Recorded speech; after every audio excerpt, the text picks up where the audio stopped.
Welcome, ladies and gentlemen, to another episode of Talking Sports with Angry Chad. To the right of me, I got AO, Aggressive O. To the left of me, I got Money C, Christopher, and Paper, your hood's finest, from your hood to my hood. And I'm saying, introduce yourselves, fellas. Let me know how y'all feeling today. Hey, man, it's Angry O. Listen here, we got a lot of flack right now with the Birds and their decisions on getting rid of LeSean McCoy.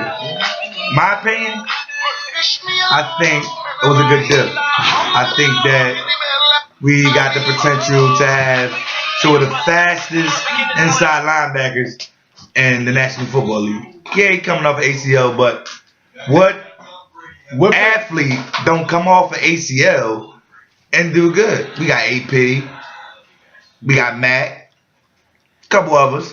So I mean, get a guy a chance. You don't know what he gonna do. I'm gonna stop you right there. I'm gonna let Christopher chime in on this. I think him coming off that ACL, he gonna be the best linebacker in the league this year. AP came off that ACL, best running back in the league, almost breaking records. You gotta think about things like that. And Macklin come off ACL, his biggest year ever. Think about it. Now here you have it from a Colts fan who respectfully knows football and watches the game and just doesn't root for his team. He roots for his team honestly. And in my opinion, I think the deal was a great deal for two reasons. One, you got Shady McCoy, who's 27 years old. Great back, no doubt. Great Eagle running back at that. But at the end of the day, defense wins championships. Again, I'll tell you, offense sells tickets. So with that being said, we now have two of the youngest and fastest linebackers in the league with Kiko and my man, the Angry Bird. Now, when you put those two together, now you make it harder for defenses to pretty much spread you out and take your key people off the field on third downs. You got two every down linemen. Let me chime in real quick. Not only do we have two of the fastest young linebackers, inside linebackers to be exact. We have two of the fastest inside linebackers that can play all three downs. We don't have to substitute. We don't have to put a dime package in and get my man. I just said that. I mean, you're right. I just said that. But what I'm saying is, what are y'all gonna do about the defensive end position? That's what I want to know. Don't worry about that. Listen, we're gonna let the chips fall where they may. Listen, we're not done. We're not done. Can't be done. We're not done. What Chip did was a boss move. Letting everybody know that, yeah, I'm Chip Kelly, but I'm going to make my decisions and I'm going to live by them. You know, he don't make excuses. He plug people. He ain't not going to make excuses. Everybody on he going to get Mariota. If he get him or if he don't. Well, with that being said, let me stop you right there, which brings me into my next topic. And this is a big topic right here, one we argued over a lot. Yeah. Mariota, Nick Foles. Now, neither one. Unfortunately, well, there we go. Now I'm going to let Chris explain to you why he says neither one. Because I feel as though Mariota would not fit Chip Kelly's offense, and Nick Foles, he didn't really fit Chip Kelly's offense. Even though y'all had a busted offensive line last season, y'all had a busted offensive line this season. What you mean he not gonna fit the offense? He come from Chip Kelly. He come from Chip Kelly's school of offensive scheme. But he went to Oregon. I understand that, but that's not Chip style anymore. Chip Kelly. That's not Chip style What Chip Kelly did was he scouted and recruited Marcus Mariota from Hawaii. That's what you think Chip's getting. He recruited him. He coached him. I know he coached him. He's one of the best quarterbacks in college football. That's why I disagree with you. Again, college football and NFL. It's two different things. Grown men, boys. When you separate the men from the boys, Mariota will be exposed. It's a proven fact. Look at this man. Okay. What he do? Johnny Football is now in a rehab somewhere. Okay. Mariota's still thinking and praying that he shouldn't have, and knowing that he should never have been in the league from the Mariota's 6'4". He's a hype machine. Mariota's not a 5'11" Johnny Manziel. He's a 6'4" quarterback who can throw the ball. Okay. Y'all another 6'4" quarterback that looked good in college. Jamarcus Russell. Hear me out. When Andrew Luck was coming out of college, out of Stanford, they were saying, oh, well, he's a prototypical college quarterback with an NFL arm.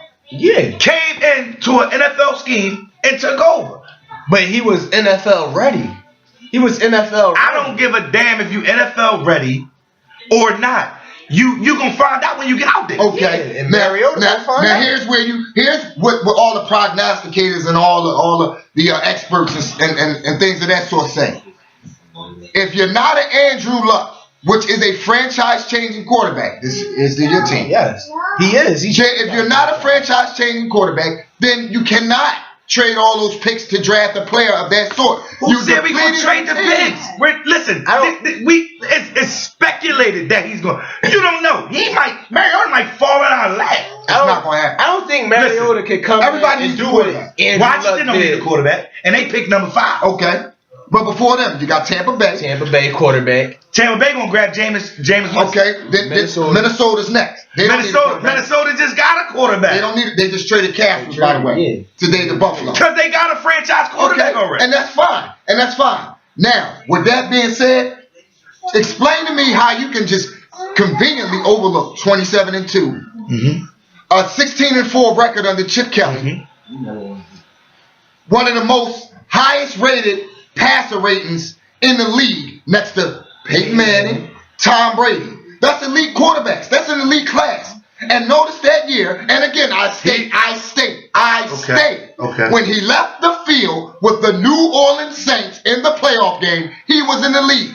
What cost us the game? Special teams, which we improved, and the defense, and most namely, Kerry Williams with the bonehead play at the end of the game. Okay. We were at that game. You saw it for your own eyes. Okay, now listen to this. Now hear me out. You said all those things that Nick Foles did. I applaud him to that.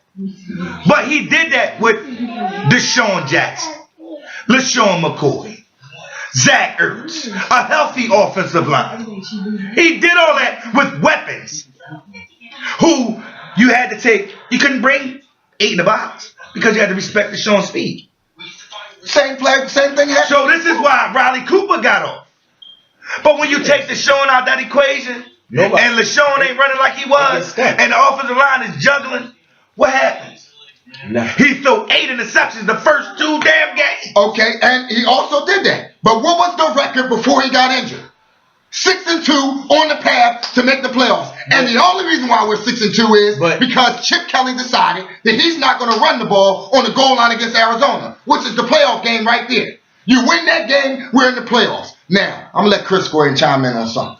I think Nick Foles, he's a very productive quarterback, but he's not going to make it. He's not going to last in Philadelphia. He did what he did, but his time is up in Philadelphia, I think. I also think Mariota is not going to get drafted. I think Chip got a better mindset to get a different quarterback. I understand Mariota's 6'4". He had a good season. He's just not ready he's not Philadelphia ready. Like, if you put him in Chip Kelly's system, he's not ready. I think he is, man. I'm sorry. Look at how he played. I think Chip Kelly trying to stand. He's trying to have a relationship. When you look at the greats, you look at let's say Bill Walsh. He had who? Joe Montana, Steve Young. He got 2 but he got a break though. He had a break. You look at Belichick. Who he got? So what you telling me is Chip is gonna draft Mariota. Mariota is gonna come change our season just like Andrew Luck came and changed our season. No. What I'm saying we went from 1-11. What I'm saying is you draft to the playoffs. You draft Mariota and you build on it. So that's your starting quarterback. This is Chip's 3rd season. You can't change the game in the 9th inning, bro. You can't figure you're gonna go. You insert a quarterback that knows your system. And listen. The Eagles' flaws was we were scoring too fast, or when we don't score, our defense is on the field. So when you you score too fast. But y'all, they put our defense back on the field because they're tired. They was complaining about the work. Oh, well, my legs is drawn and all my legs ain't strong and all this bull crap. Listen, you get paid to play the game. You don't get paid to complain. You complain about stuff that you should be already in shape for. Off season is off season. You get paid to work out. That's your job.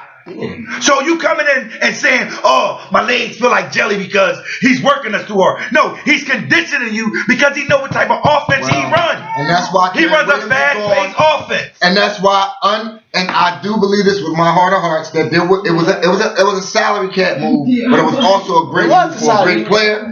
But that also played a part into it. You can't have your team leaders complaining about practice and then looking at the young guys complaining and then wonder why the young guys are complaining. But the young guys are going in the game and doing something. Whereas the veterans, who's supposed to be the leaders, are complaining and making them and giving the wrong impression. You just made my point. So how the hell are you going to bring in a rookie quarterback with a coach on his third year where expectations have been built to the point where we now expect a winner. We expect progress. Because Chip believes that if he builds his defense, his offense is going to move. With a Mariota. His offense was moving last year. You're not understanding. Well, ladies and gentlemen, as you can see, we're not going to agree on these topics right here, but that's what this is all about.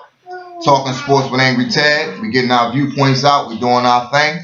You know what I'm saying? Another broadcast of success. We will go a little bit longer, but, you know, we're testing this thing out. So for Angry O, Chris, Hood Life Chris, I want to say thank y'all for tuning in. We appreciate your support.